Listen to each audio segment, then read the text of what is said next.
Yo, what's good? This is Big Daddy Kane, and I'm on the AM Caffeine Show. Get your morning started the right way with the AM Caffeine Morning Show. Oh, yeah. I'm with this. I'm just gonna sit here laid back to this nice mellow beat, you know, and drop some smooth lyrics. Cause it's 88.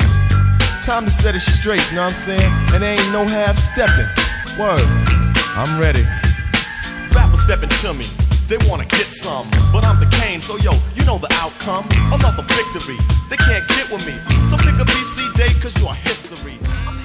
AM Caffeine Show. AM Caffeine Show, what up? It's your boy DOC. It's your girl Marlo J. DJ Smooth Mellow D. And we up in here, dog. Let me tell you, I'm going to just go right to it because, wow.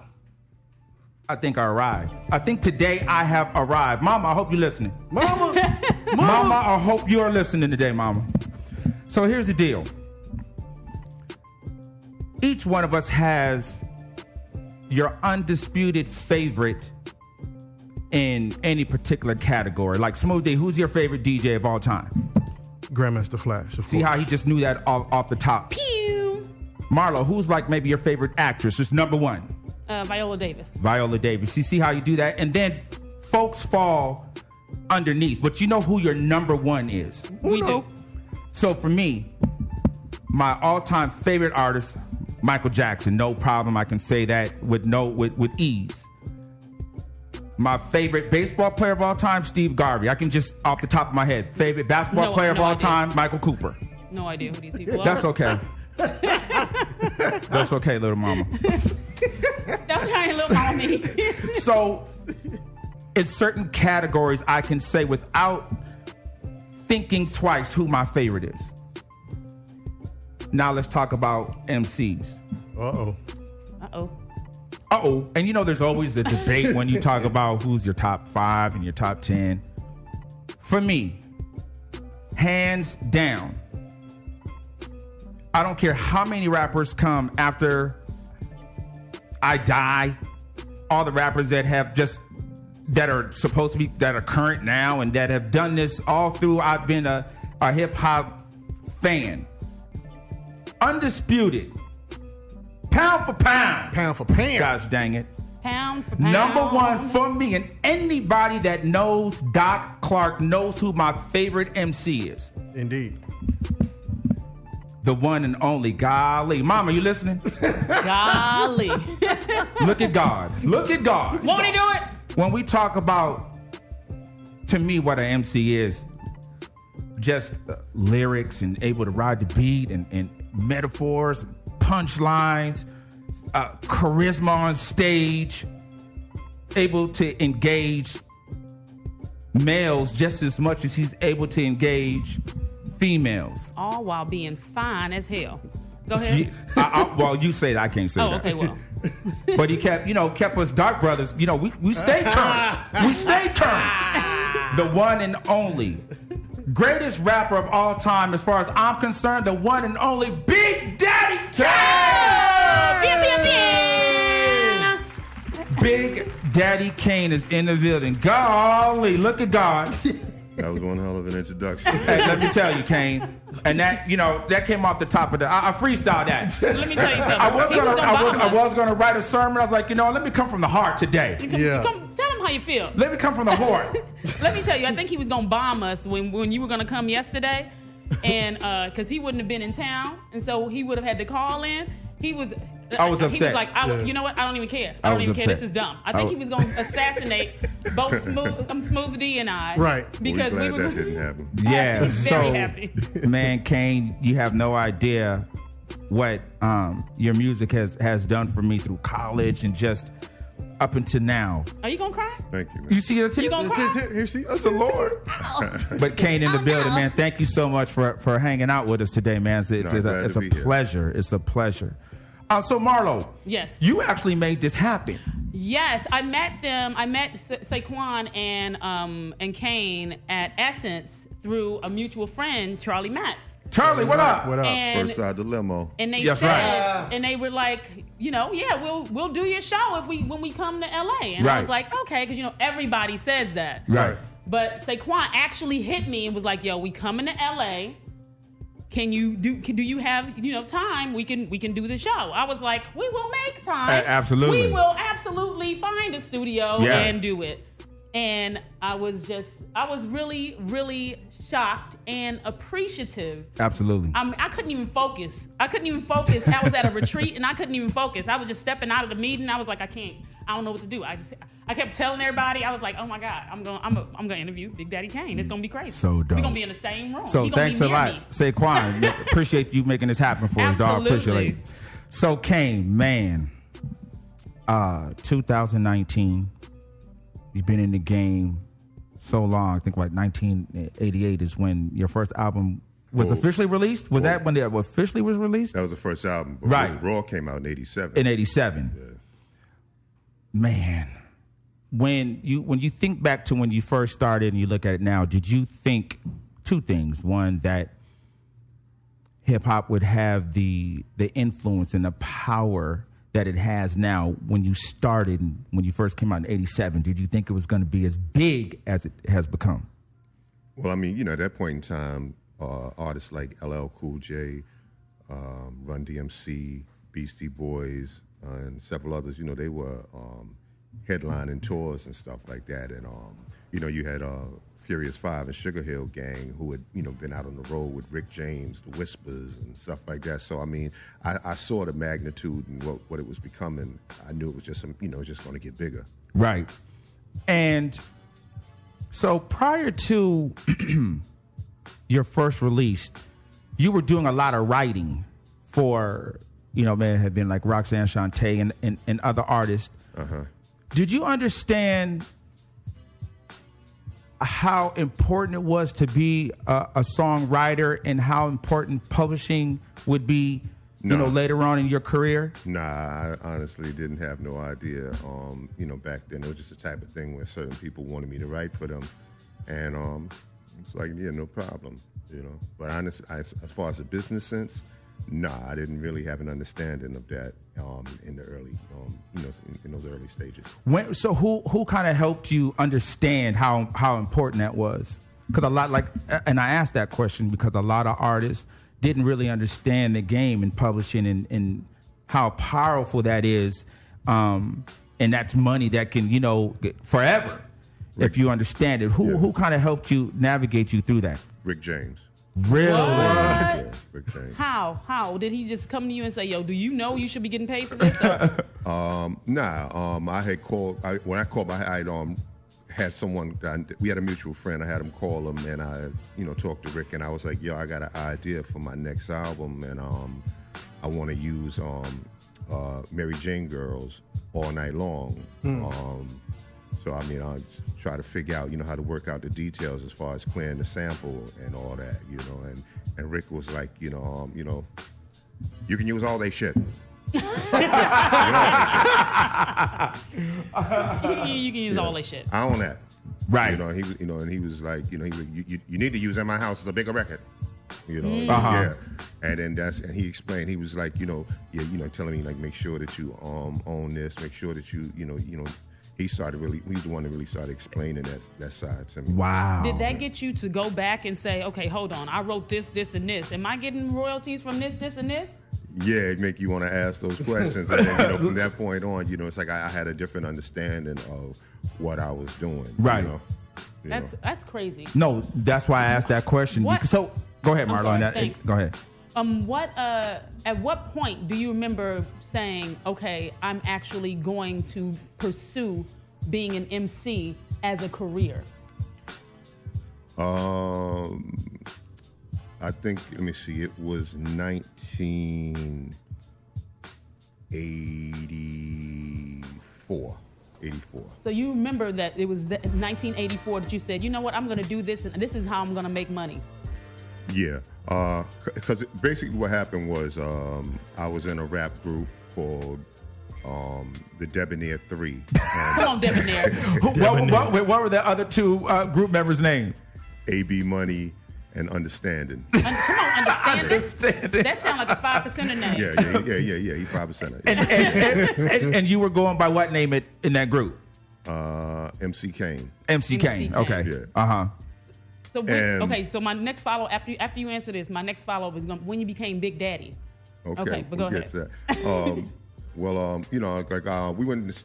We was trying to get into the studio, and it was the type of thing where like I happened to go in the studio and I just saw what that was like and really gained a passion for it, and really wanted to try to pursue it, and we could never really come together collectively, like all three members, right? Get in the studio, and then I ended up meeting Biz.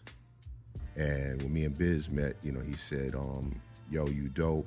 You should get down with me. I be doing shows in Long Island, the Bronx, and Harlem. Was that conversation like the first time you met him? He was saying that, or was that through a length of? We had a mutual friend that introduced me to him. I asked Biz to battle. We started battling, and after the battle, he was like, yo, you dope. You should get down with me. You asked Biz to battle, so you said, hey, I want to battle you. My man.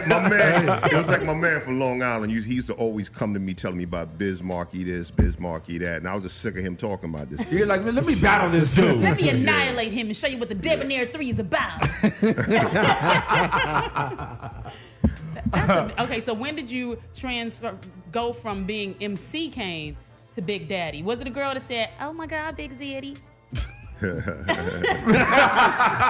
the answer, without speaking. That happened in 84 as well, I believe, 84, 85. Matter of fact, it may have been 85 when I started. I incorporated the Big Daddy part to it. It was like, I guess, like just on some slick stuff at first, and then Biz was like, yo, yeah, you should use that. You should use it as Big Daddy Kane. Wow. Like you should, yeah. He endorsed. He stamped it. Yeah, and I was like, all right. How long did it take you to complete your first album? I don't remember how long it took to do Long Live the Kane, but it was rather fast. It was rather fast. Yeah. So at the time that you got your deal, how many songs did you have before you actually got signed that ended up on that album, if any? Just I'll Take You There. Just I'll Take You There. That was it. Yeah, like the day I came to bring Marley. Well, the day I came to meet Biz to record Nobody Beats the Biz. Like Marley didn't let me in. He said, that he didn't know who I was, and Biz is not there. Because I wasn't down then. I was just Biz man at the time. Right. And Marley would let me in, so I was like, well, yo, when he get here, just give him these lyrics. This is for the song he's supposed to do today. And he was like, you writing for Biz? I was like, that's what that is, And then he opened the door and was like, yo, how does it go? And I, kicked the rhyme. And he was like, yo, you rhyme yourself? Yeah, let me hear something. And I spit a verse, and he was like, yo, you wanna work on something? Come on in. Wow. Yeah. So was that the first time you met Marley Marl? No, I had been to his house several times, but that one day he wouldn't let your ass in, huh? I guess he didn't remember me or whatever. Yeah. He was like, now the other times I came with Biz. Biz, right? So that's why he let you in. Yeah. But see, it was the type of thing where Biz had told me, from the gate, he was like, yo, don't tell him you rhyme. Don't say nothing about us being in a crew together. Just wait until I get fully on. Wow. So I was just really to them Biz man. Right. Yeah. So he lets you in the house that day, and what do you work on? I'll Take You There. I'll Take You There. Yeah, he started pulling out 45s, and then like when he pulled up the staple singers, I'll Take You There. I remember that my man Understanding from the Debonair 3, he wanted to do this routine off of that beat. I was like, yeah, that was something I was going to use with my old crew. And he was like, well, let me mess with it. And he made a beat off of it. And it sounded hot. Just right there. Yeah, and put some lyrics to it and made it happen. So you do that song. So how does it go from that meeting, that session with Marley to getting a record deal? Like what was the process after that? Well, Marley was telling Tyrone, like, yo, Biz Man is dope. We should mess with him. We should mess with him, whatever, whoop-de-whoop. This and that. And they listened to the I'll Take You There song, and I guess they felt like it's cool. But then there was the issue about putting it out because Prince owned the Staple Singers publisher. Really? I didn't know that. Yeah. Wow. And he wasn't digging it. Wow.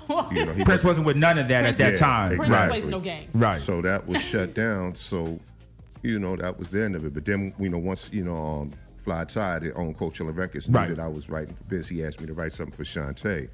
And I did that for Shantae, and then he would bring me around like Queensbridge and other places to battle other rappers. Like, yeah, you want to get down with the Juice Crew? Then battle my man Big Daddy Kane. And I started battling rappers, and then that's when Ty really it's like, we need to put something out on this dude. Right. So me and Biz, we did the Just Rhyming with Biz. Right. And they put it out. Since nobody knew who I was, they thought it was a new Biz song. Right. It was my song. But people thought it was a new Biz So song. it was Kane featuring Biz. Is that how it was supposed to be released that way? Well, that's the way it was released, but because Biz had the bigger name. But radio, they're like New Biz Marquee, right? Featuring Big Daddy Kane, right? So therefore, I wasn't getting no shows. So it's like people booking Biz, at clubs to play and stuff, just assuming he gonna do the new song, right? But it's my song, so nobody's booking me. So I got a song I was playing on the radio, but I'm home broke, right? So I'm like, yo, I need something with just me by myself. Right. Yeah. And, like this went on for maybe about 3 or 4 months, I believe, before Fly Ty just gave in, was like, God damn it. Go ahead, do something. Go ahead. Say something. And Say something on the record. We did Raw, and the rest was history. Oh, wow. Yeah. So he go ahead. Okay. So the time that you had a song on the radio that had heavy rotation and you were still sitting at home like, people don't even know this is me. But for the people that did know it was you, how was that? How was that experience like, yo, I'm still sitting, I'm living in the same place, doing the same thing, and I have a full record on the radio. How was that? Were you able to move through that, or were you like, I'm just gonna stay in the house? Oh no, I just had to fake it till I make it, So I mean, I had friends that had a nice vehicle. So, I'm jumping out shotgun out of a nice whip, I'm coming, the Biz show and, performing a song with him, I mean, I'm fronting, got a little change from the label. So, I had a little shine. Plus my man King B, rest in peace, he had gave me his jewelry, gave me a piece of jewelry, so I mean, I had a little bling around my neck. So it was looking a little official. Yeah. They were like, well, Kane on right now, man. Kane on. Who was on Cold Chillin' at the time that you signed? What other artists were on there? You had Roxanne Shantae, MC Shan, Biz. And that was pretty much it. Because, I mean, when the deal was done, they wanted Shantae. They took Shantae and Shan, and they took Biz as well. They didn't want me and G-Rap, So Cold Chillin', did they have a distribution situation at that time Warner Brothers the whole time? It came about,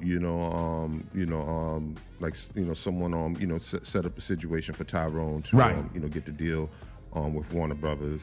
Because he was putting out records on a label called Prism Records. Right. That's what Raw and Just Rhyme with Biz was on. That's what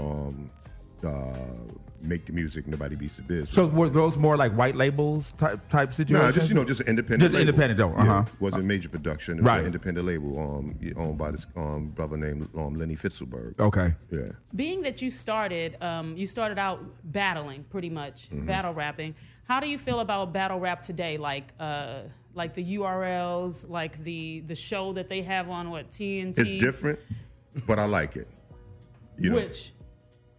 I mean, back then when we battled, we spit like a beat was playing. Mm-hmm. It might be a cappella, especially in the street. It's a cappella, but we spit like a beat was playing. Right. Today it's more spoken word. Right. It feels more like poetry, kind of. Yeah. It's more spoken word form, but but back then, we spit like a beat was playing, so it was more rhythmic. Yeah. But I love these dudes. My favorite is Goods the Animal. I love Goods. That's like Goods is kind of dope. That's my favorite. Goods is kind of dope. I like Hitman Holla, just because he's so animated. Marlo, real quick, you know where Hitman Holla is from? St. Louis. Okay, thanks. Just had to throw that in there. He's from St. Louis. Thanks. Go ahead. Okay, there's Okay, I'm thinking about someone else. Yeah, Hitman Holla. Hitman, that's the dude. He lost the goods. Yeah, he just lost. Well, he lost the goods like some years ago. Yes. Yeah. But it's Holla the Dawn. Holla the Dawn. That's what I'm thinking of. Hollow the Dawn. Hollow the Dawn is dope. He's dope. Holla's dope. A-Verb. There's a dude in Canada named Pat Stay. Mm-hmm. Oh man. Yeah, but there's a few. I used to love. I don't think he do it anymore. Loaded Lux. Loaded Lux. Loaded Lux Is that my man that always wore the suits all the time? Yeah, I like him. I like him. Yeah. There's something that's real dope. His tagline was, let me work. We're going to get this work. You going to get this work. That's Lux. And Jay-Z quoted him. Really? You're going to get this work. I forgot on what song, but he did, yeah. But absolutely. So you do absolutely follow, obviously. Oh yeah. Do you? I mean, that's motivational. Right. I mean, it's like, I mean, I can put on a Rakim or a Cool G rap or a KRS song to get motivated to write, but that's for my era. Right. As far as like elevate, like that new blood. Yeah. I want to be motivated by some new blood. Right. So I like J. Cole, Logic, Rhapsody. Yeah, Rhapsody's dope. Kendrick. There's a lot like some of the new cats. That's getting major success, and I think are dope and lyrical. But those battle cats, like, that's motivation. It's serious for real. And that's it's pretty motivation. funny. Yeah. So go ahead, Mara. You have something else? Yes. Should we go to a mix, or you want to ask this question? Go ahead. No, go ahead. Okay. Were you always so cool and laid back, like in school? Were you like when you were in high school? Were you cool and laid back, and were you the ladies? Were you that then, or did you become that? Well, I mean, I've always been me. This has always been me. This has always been the way I was, laid back, because I like to study people. That's my thing. I love to study people. So I like to be able to examine you, see how you operate, ask questions, feel you out, let you talk. I like to do that. So this has always been my style. Even as a child, you were just always like pretty observant. Yeah. And, pretty much, to myself. Was the first video you did, was it Vapors? That was the first video you were in? That you were in. Yeah. Because, I mean, from the gate, when we first saw you, you've always been like, I'm just, I'm amazing. I'm fly. I got all the ladies. All the ladies. All the ladies? Was that you in high school? Nah. I mean, because, dark skin wasn't popping until me. Right. Well, you tell the truth. In high school. Because I like the rap crew I was in, Debonair 3, like, for example, like Understanding, light-skinned brother, gold teeth, curly hair, like, people used to come from different schools, Weston House, Eastern District, Brooklyn Tech, other high schools in Brooklyn. They come there, to battle. And, it was the type of thing where we be out there, but AB and I would never let them battle because they wasn't really battle rappers. Right. They were they're really nicer as a unit. As a crew. So it'd be the type of situation. It could be 3 dudes from a different school and I'm battling all 3 of them by myself. Wow. And after demolishing 3 dudes, dudes is like, yo, Kane, yo, you that dude, man. Yo, I can't wait till you make a record, man. Yo, man, you incredible, man. Yo, man, you just as good as a LL, man. I can see you out there today, man. The dudes are saying stuff like that. The girls are like, so understanding where you going. So, nah. He goes, I'm going over here. I mean. AM Caffeine Show. You want to get into a small mix? Legendary Big Daddy Kane is in the building. So Smooth D. Yeah. Let's just play some Kane classics. It only makes sense, right? It's only right that we started off with the classic. There it is. AM Caffeine Show. Don't go nowhere. Big Daddy Kane is in the building. Let's go, Smooth D. Golly. People don't use that anymore. No. They don't. You don't know about Gomer Pyle? That's Gomer Pyle all day. Golly. Yeah, you still young, baby, little girl. Stop doing that. AM Caffeine Show. Big Daddy Kane in the building. Kane, after the first album and the success of the first album, did you feel, and for lack of a better word, did you feel any pressure on your second album to outdo the success of the first album? No, I didn't feel pressure to outdo the success. I felt like I need to talk about more. So I'm glad you brought that up, because on that album, you seem to purposely give us songs that had something to say, like not just what was Mortal Kombat is on there. You just dropped so many jewels in that album. So after doing that, was it also a conscious effort, because you still, well, you had like Pimpin' Ain't Easy, and you had some of those songs to kind of like counterbalance that? Like, was that on like hot? Ratchet Righteous. Yeah, well, no, for real. That's funny. Ratchet. When I made Long Live the Kane, it was the type of thing where I can only really, speak about what I know, what I've seen. Mm-hmm. So it's like, I'm from the hood. I did a few shows in a couple of states with Biz Markie, but that's pretty much, all I see. Had experience. Mm-hmm. But then after having an album out, going overseas, going to Canada,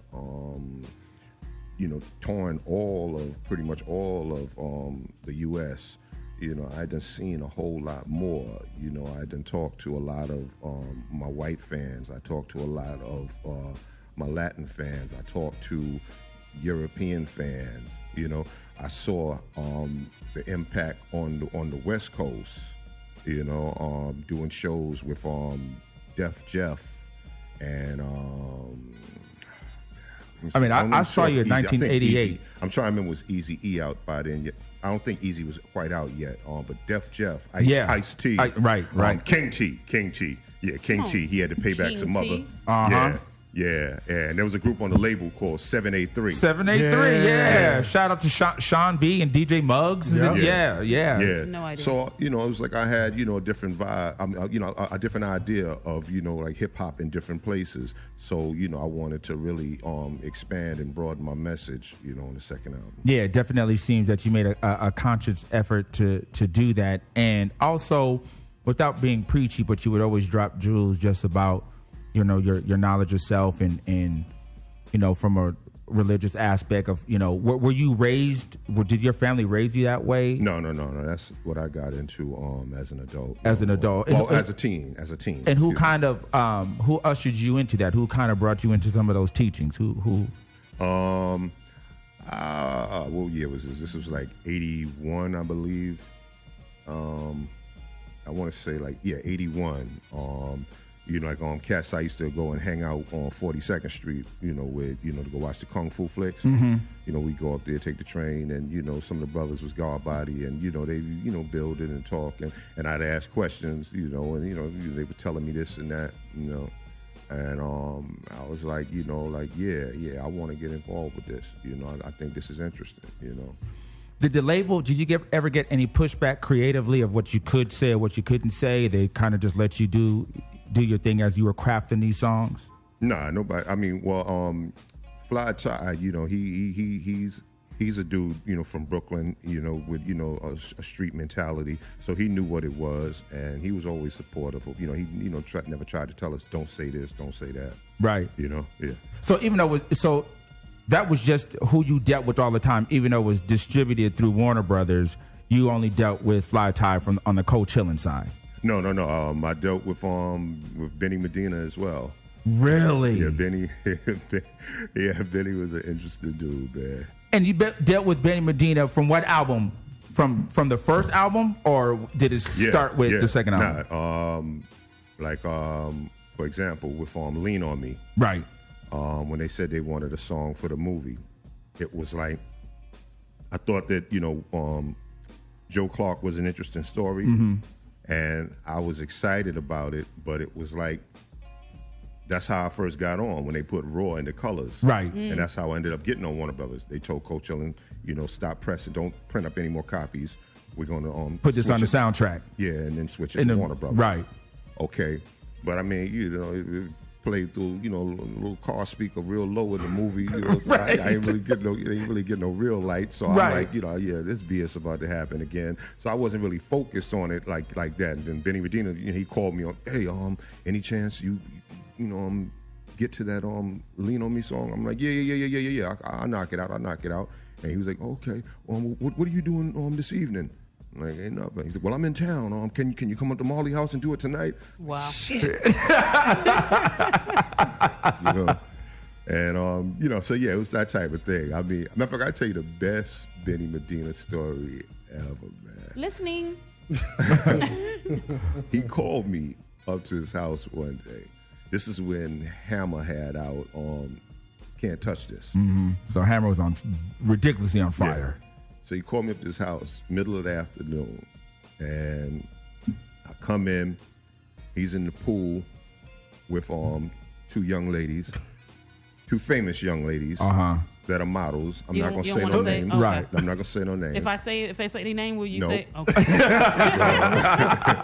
But they're famous, well-known models, and they're in the pool, topless. Oh. Yeah. And they in the pool. Yeah.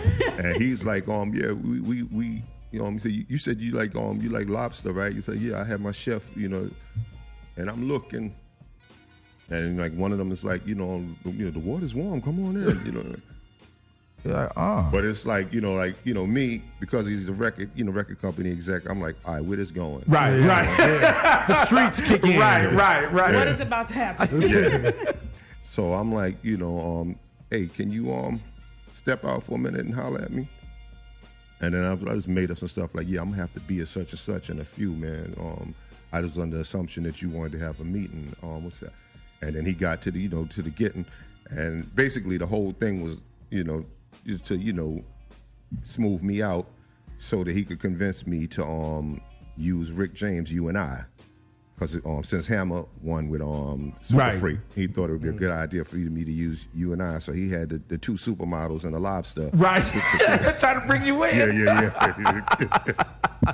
Hilarious. Hey, he would have had me at lobster. Right. No, he would have had me at Four Titties. Let's go.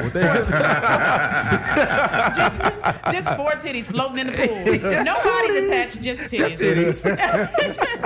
So how did you end up with in that Truth or Dare with Madonna? Yeah, yeah. Warner Brothers has set up a promo little run with me, Madonna, and Color Me Bad. Because they were all distributed through Warner Brothers, right? Yeah. And we were going to hospitals in New York City, visiting sick children. And all the hospitals that we visited, they were like more upscale hospitals. Mm-hmm. So, of course, they knew who Madonna was. And they knew who Color Me Bad was. But they didn't know you? Yeah, a lot of them didn't really know me. And, it was like Madonna's like, and that's Big Daddy Kane. He's a famous rapper. Here, let me hear you say, ain't no half stepping. And I'm sitting there like, you're like, wow, she knows my song. Madonna know my shit. Oh, right. It's like I'm spazzing like, yo, Madonna knows my music. Wow. Right. I'm spazzing. You didn't look like you was spazzing in the picture. You got to keep it cool, though. It's not that day. Like,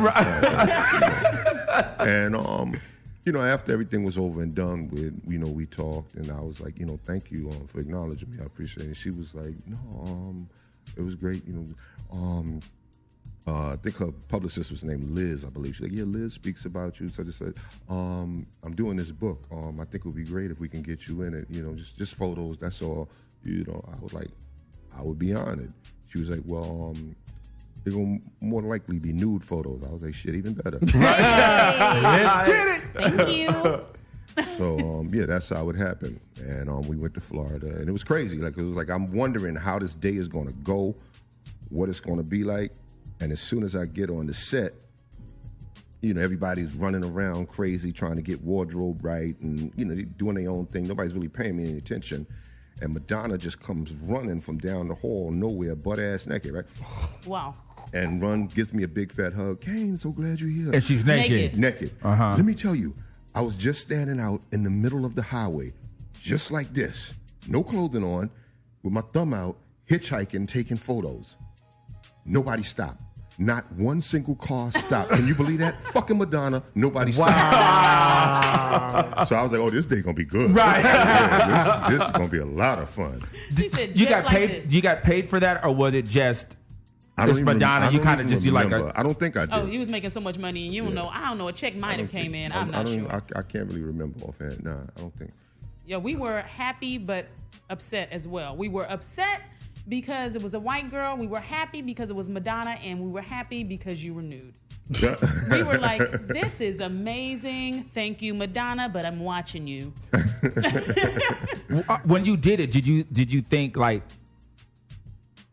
any like repercussions maybe, or like how your fans may have received it once it came out? I don't care about stuff like that. You know? It's like, as long as it's like, I'm not degrading my people. I'm for sure. I'm taking some new photos with another artist, and that's all it is. It's not like I'm trying to do something to degrade us or make us look weak or anything like that. Just photos for fun. Right. So, right. Yeah. So I mean, rather people feel like hip hop and pop shouldn't mix, or I shouldn't be naked with a white woman. That's your opinion, then that's you. Yeah. Do you?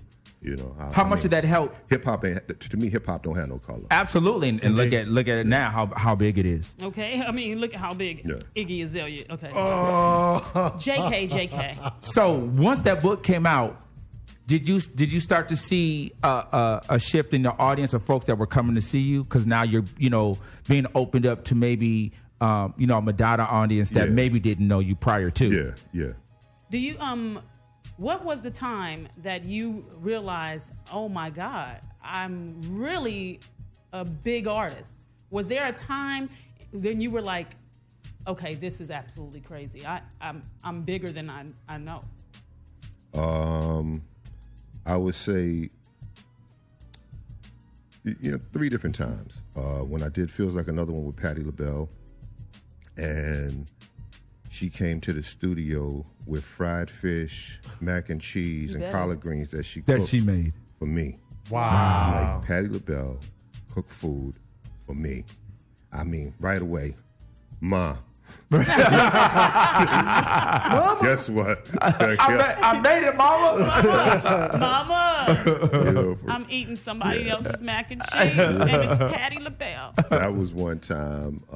The other time was when me and Barry White did All of Me, and we missed the wine store. It had already closed, like while we was, setting up and trying to get the song in order. And then finally, we we get something to drink. We had missed the wine store and we couldn't get no wine. And it was like, ain't nothing open unless y'all just want some beer. And long story short, we're in the booth recording, and I'm drinking a 40 ounce with Barry White. I'm like, this is like something that you say to people, and they. Yeah, get out of here. Barry, don't stop lying. Yeah, you know what I'm saying? I'm like, I'm sitting there like, if you would have told me when I was a kid that I'd be like, nah, that would never, under any circumstances, happen. Right. And then I think the last time is when doing Back on the Block with Quincy Jones. Oh, yeah, that was dope. Working with Quincy was phenomenal, but I mean, when he was like, trying to explain the comparison of that fast rapping style and Ella Fitzgerald's scatting style.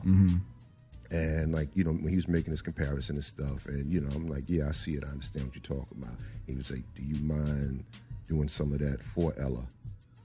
Like, for Ella. What you mean? Right. He said, no, I'm gonna call her. And he called Ella Fitzgerald and said, hey sugar, I want you to hear something. Just listen. And he's like, just go. And I spit the verse that I wrote about her on Tribute to Birdland. I spit it. And, Ella was probably like 90-something then. So, because like as soon as I finished the verse, I was like, so what you think? And she said, huh? So I don't even think she even really heard it. But I mean. Like, hello? But still, just the fact that she was on the phone and the lyrics that she wrote. Yeah. Yo, Quincy Jones just called Ella Fitzgerald. Ella Fitzgerald. For me to spit a verse for her. I'm like, that doesn't even sound. Yeah, it doesn't even sound real. Yeah, I'm like, it don't get no better than that. Right now, it doesn't sound right. Yeah. Like you're lying. Like, you sure it was Ella? That is amazing. No, for real. So I'm trying to, after the the second album and the third album. When do you start to really see that there's a change and a shift in rap music and hip hop, and you kind of see like, you know, maybe your style is not the style of the time? Do you remember actually like, man, I don't know if I got to switch up how I'm coming because the music has changed? 93 is when I like really realized, because you got to understand, it's like after Big Daddy thing, it was like there was so much drama going on. You know, your typical artist label story, right? Where the artist is unhappy. So like with me, I'm like, I owe Warner 3 more albums. So your initial deal was what, for five? Five. Okay. Yeah. So I'm like, I owe Warner 3 more albums. So you know what? Let me just get this here shit over with. So I made Tasted Chocolate, which was basically my autograph book. Right. Where like, I'm a big Barry White fan, let me do something with Barry. Right. Dolomite fan, let me do something with Dolomite. Barbara Weathers fine as hell, let me do something with Barbara Weathers. Right. You know, it was that type of thing where I wasn't really trying to make good albums. You were just trying to get out of, fulfill your fulfillment and get up out of there. Yeah. And then when I made my 5th album, my final Warner Brothers album, Looks Like a Job For, that's when it was like, yo, not only did I realize that rap had changed and, you know, people just really wanted that gritty hood stuff, but also, you know, that, you know, people wasn't really checking for me anymore. Like, right. Yo, you know, they're not feeling you no more, dog. So it was like, okay, I gotta do something real hood, but, you know, that ain't, you know, really my style. Right. I'm like, I don't want to talk no gangster stuff, so I got to figure out a way to, you know, word it, you know, so it seems authentic, but it feel good, you know. But you know, so doing that with with Looks Like a Job For, and then bringing in all the right producers like Large Professor, Easy Mo B, Track Masters. I can't remember who else was involved in that project, but we brought in a whole lot of producers, and then the album to fail. You know, like very, very special. That one song, you know, it had some momentum, but you know, the album pretty much failed. Right. And I'm like, you know, what went wrong? Right. And then I'm listening to the album, and I'm like, but then for the first time, something I should have did from the beginning, I'm listening to other artists. Right. And that's when I'm like, nobody rhymes on top of the beat anymore. Yeah, everybody rhymes way behind the beat. What does that mean? Like where like I'm used to going like, you know, you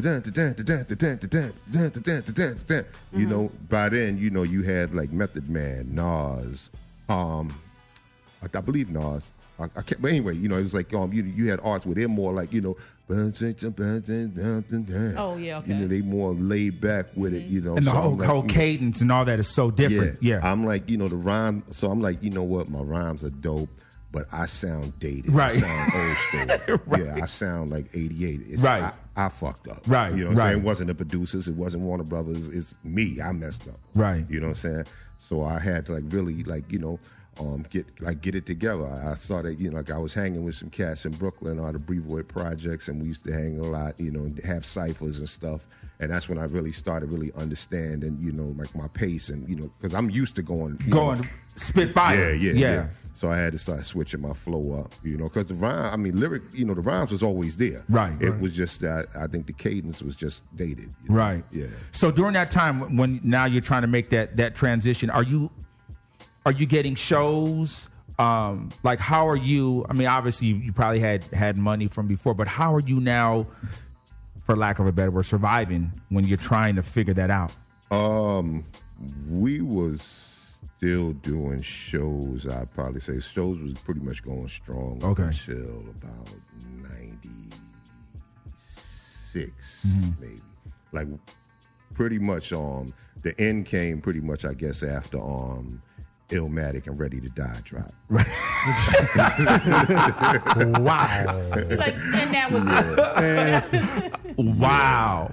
Yeah. Quick question. So in that time you were figuring out the change up in flows amongst your peers, the people that you kind of started out 88 in that time frame, you had an awareness for it. Did you see some of the other MCs in that era kind of get lost, or were they trying to just stick to the guns and say like, no, this is what I'm doing, I'm sticking with it? Or did you see others kind of? I mean, there's cats from that era that's doing that still now. Right. That's true. And and they still dress like that too. They still dress in the era that they thought that they were hot. Yeah. Put away the fitted. I need you to put it away. But another thing. Okay, so I remember women like throwing their panties on stage for Big Daddy Kane. Do you remember the first time that happened? You caught one? Do you remember the first time that happened, and what was your reaction? Like, were you like, what the fuck? What is going on?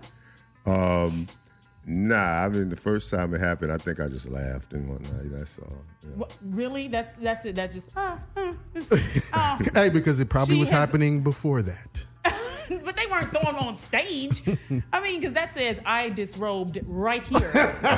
And felt like I needed you to have these. That's absolutely crazy. And the women, and because you're such a sex symbol, how do the women in your life deal with that, or do they not? They're just like, I cannot deal with that. My wife? Your wife, yes. I mean, she know what it is. She knows it's it's just business. You know what I mean? I'm trying to word it right. I mean, like that's just stuff on the stage. That's all it is. You know. I mean, you don't have to worry. I know you do, but She know I love being at home with my family, spending time with my family. Y'all don't have to worry about the groupies. Because I can imagine. Because when I put the picture of you and I on that we took at Essence on my Instagram, I got more likes than I have followers. So I know that everybody's like, yo, I know that people are trying to slide in your DMs constantly. Well, I don't really look at my DMs, so I mean. Well, there you go, ladies. I'm sorry. Yeah, I know you were trying to shoot your shot, but it's not happening. This man is a married man, and black men don't cheat. There you go. There you go. There you go. There you go. So this is gonna be a couple random questions, just as a fan. In the video, is it? Don't curse. Where's the video where you had like a cast on your hand? Don't curse. Don't curse. What happened? What happened to your hand? My dumb ass tried to ride a motorcycle. Really? Crashed into a city bus. You crashed into a city bus? Mm-hmm. On a motorcycle, meaning that your body hit. I had never, driven a motorcycle before in my life. And I took it around the block like 3 or 4 times. And after the 4th time, I thought I was Evel Knievel. Right. I got this. So I'm like, let me go out on the main street. Uh-oh. And I went out on the main street and I stopped at the light. See, when I take around the block, no light. So right. You was good. Yeah. When I stopped at the light, the bike cut off. So I revved it. It boom, cut back off again. Then I revved it real hard. Right. And it took off in a wheelie. Wow. It went up in a wheelie and took off. And I'm trying to, and I couldn't. I was like, you know what? It's over. I don't even want to see this. I just closed my eyes. And then the bike went down. As soon as I opened my eyes up, the bus was right there. Oh, my God. And the only thing you did was break your wrist or your arm? Well, nah. Like, my ear was hanging off, too. What? Yeah, because the glass from the helmet had shattered and cut through my ear. So my ear was hanging off, too. Yeah. Oh, my God. Yeah. Whose motorcycle was it? It was my road manager at the time. Wow. Yeah. He was like, "So what? I don't have a bike no more." Yeah, but I'm losing the ear. I can't even hear you. I can't even hear what you said. I don't even know what you said. And then how the video was? How much long after that? So did you have stitches and all that? I mean, obviously put your ear back on. Yeah. So the video took place. How much? What was the time frame from? I don't remember. Wow. I was wondering, like, what the hell was that? Was that cast for? I was just wondering what that cast was for. Yeah, I had a broken arm. Yeah. Wow. Smooth. Did you? I thought you. Did you say something? No. No. Okay. Great. No, I didn't. You're hearing things.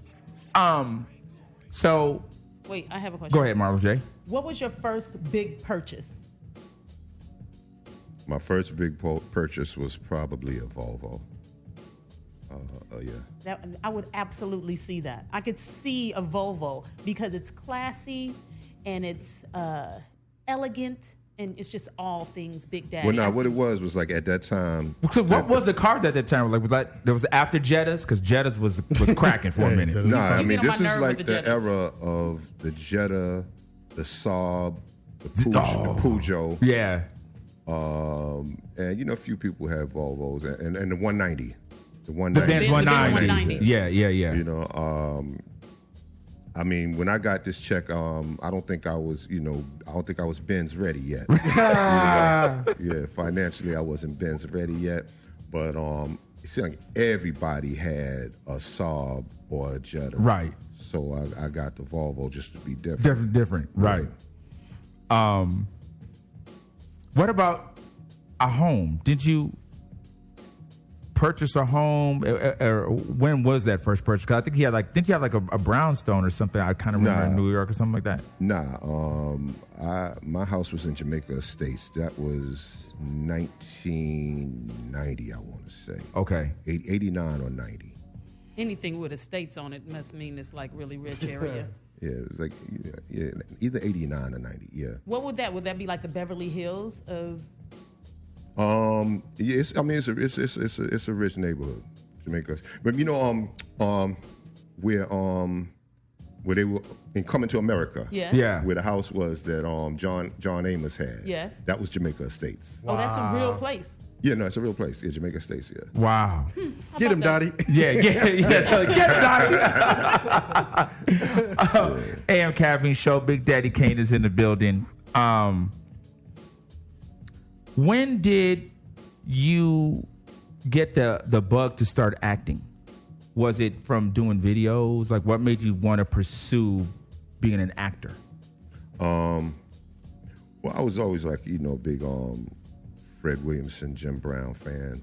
So I would always figure, you know, I could see myself doing something like that. Like, if know? Jim Brown can do it, I could do it. You know, so I mean, it was something I wanted to get into. And then when we got the call that Robert Townsend was doing a movie, superhero movie, and you know, wanted me to be in it, I was like, oh, okay, yeah, we about to begin. So I had to roll in Meteor Man. Meteor Man. Yeah, you know, but it became real serious after Posse. You know. Oh yeah, I remember Posse.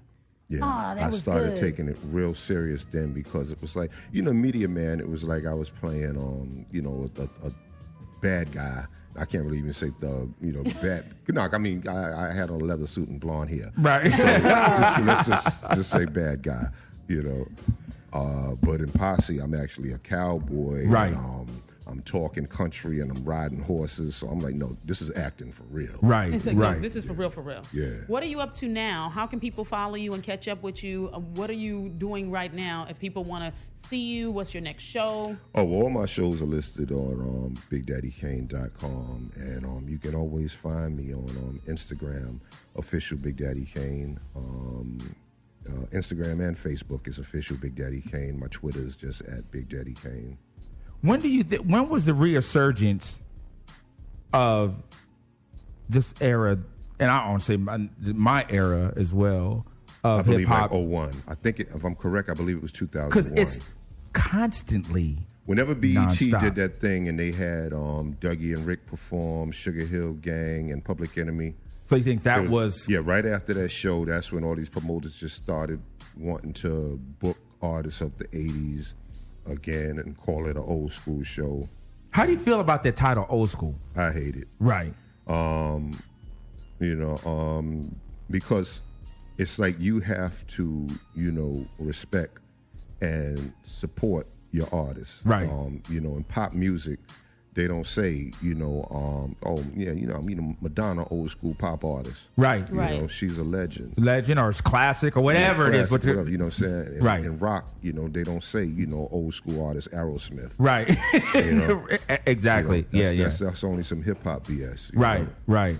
One of my followers just said that they were raised on your music from their father, which encouraged them to be a better man. Wow. Dude. How amazing! Yeah, that's dope. Yeah. When you hear things like that, how does that make you feel? Like, Well, I mean, you know, I became an MC. I mean, I became I became an MC wanting to just be, the dopest MC. Mm-hmm. It wasn't about the money. And when I started making records, realizing the power I had to affect people, it was like, I want to express your pain. I want to make you aware of certain things in life that you need to be looking out for. I want to make you laugh. I want to make you feel sensual, whatever I can possibly do through my music. So when, you see someone, you touched it, that you touched their life, I feel like, okay, mission accomplished. Oh, that's amazing. AM Caffeine Show once again. Follow Big Daddy Kane Instagram. Official Big Daddy Kane. There it is. Twitter. All right, so real Twitter, quick, he don't really fool with Twitter too much, but you can find him. Real quick, because I know we got to wrap up Yes. shortly, but I just want to drop this on you, Kane. There was this battle that was supposed to go down between you and I think Rakim. Was that a thing, or was it urban legend? It was like they tried. I don't know if you remember a pay-per-view event called Rap Mania. Yeah, I remember that. The following year, they tried to arrange it where it would be battles instead of performances. So they wanted it to be me and Rakim, me versus Rakim, LL versus Mo D, Cold Crush versus Furious 5, Shantae versus Sparky D. I forgot, I think it was someone else too. But yeah, that's what they were trying to put together. But they could never get it, confirmed. Like they couldn't get the battle confirmed. And to the best of my knowledge, LL said that he would confirm after he found out that that they agreed, that me and Rakim had agreed, Mm-hmm. But they couldn't get, the thing with me and Rakim, situated or confirmed. So Right. It never happened. Instead, they changed it to Sisters of Rap. Wow. During that time, now I know we got to go, Okay, but he okay. threw up Rock. He threw Okay. up Rock. He threw up Rakim. Hurry up, because I got one too. Okay. During that time, it was always like who's better. You guys were definitely at the top. Was there ever? How was your relationship with Rakim at the time? Were you guys always cool, or did you always feel like because folks are saying, trying to pin us against each other? Was it, did you feel like not like an enemy, but like I'm better than you, and you didn't embrace him? Nah. I mean, Rakim embraced me back in '86 when Shantae was on the Def Jam tour, because I was her DJ Right. at the time. So, Rakim, we talked, we had a conversation, we was cool. I think, it was just a matter of, people wanting to see the battle. See that, so they, right. They saying a bunch of stuff. But I mean, it's like, I'm a battle MC. So, I mean, with it in question and, people trying to stir it up, I mean. Like, what? Let's go. I was had something ready. I was on point, and Right. I'm sure Rod was as well. Right. But, the thing that people don't understand is like, me and Eric B, we've always been tight. Right. Eric has always been when the house I told you about in Jamaica Estates. Yeah. I was here in LA filming something when I first bought the house, and I bought the furniture through an interior decorator. Eric was the one who had the set of keys to my house, letting dude in every day to put the furniture. Like that's how me and Eric. How rocked. tight you were. Like me and Eric. Any given Sunday, we sitting in the room, just sitting there laughing at our fathers. His pops come over, they drink a beer with my father. They sitting there laughing, watching TV. After 2 beers, then they arguing with one another. And me and Eric sitting there cracking up laughing. So that's the type of relationship I have with Eric B. So I mean, to go at his partner. It's something I would never just do. You know what I'm saying? Yeah. If Rakim, came at me, then yeah. But I mean, it was like, Eric was my dude. Right. So I would never just go at his partner. Right. You know what I'm saying? Dope. AM Caffeine Show. Lastly, I know we're leaving right now, but just Yes. lastly, can you tell us how you maintain looking so young? Are you vegan? I mean, what? What is? No, I think the term is pescatarian. That's what I am. But Yes. yeah. It's but not no, I don't working do as the well beef for me. Thank you so much for yes, coming. Kane, thank you so much. This has been wow. I can't even put it into words, man. Like I said earlier, man, my favorite MC of all time. my Mount Rushmore. Nobody will ever take number one. It's Big Daddy Kane as far as I'm concerned. Appreciate you, man. Appreciate you. Done, and done. There it is. AM Caffeine Show. Once again, make sure you follow AM Caffeine Show at AM Caffeine Show, Instagram and Twitter. You can catch us every Wednesday and Friday. Go to amcaffeine.com for all station links and listings. You guys enjoy the rest of your day. Once again, thank you so much to the legendary Big Daddy Kane. Salutes. Yeah!